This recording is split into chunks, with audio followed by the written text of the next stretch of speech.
গণঅভ্যুত্থানের পর একদল বুদ্ধিজীবী মাঠে নেমে পড়েছে।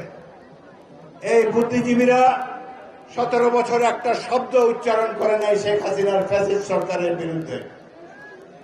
তারা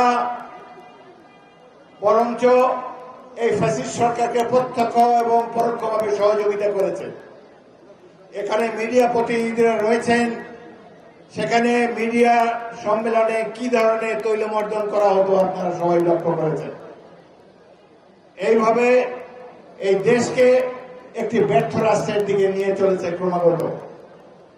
এখন কিছু কিছু বুদ্ধিবীদ দলে আগে সংস্কার পরে নির্বাচন, যে সংস্কারের তারা কথা বলে, দুষ্ট লোকে বলে এই সংস্কারের প্রধান উদ্দেশ্য হল নির্বাচনের জন্য সময় ক্ষেপণ, নির্বাচন পূর্ববর্তী সময়কে দীর্ঘায়িত করা, এবং তারা ছাত্রদেরকে দিয়ে যে একটা নতুন দল গঠন করছে, এই দলকে সংগঠিত হওয়ার জন্য যথেষ্ট সময় দেওয়ার জন্য এই তথাকথিত সংস্কারের প্রস্তাব সমূহ জনসমক্ষে উপস্থাপন করা হয়েছে।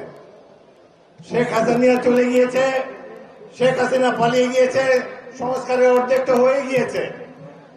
বাকি যেসব সংস্কার নির্বাচনে করা প্রয়োজন সেগুলো 2-3 মাসের মধ্যেই করা যায়। আর যে সকল দীর্ঘমেয়াদী মধ্যমেয়াদী সংস্কারের কথা তারা বলছেন,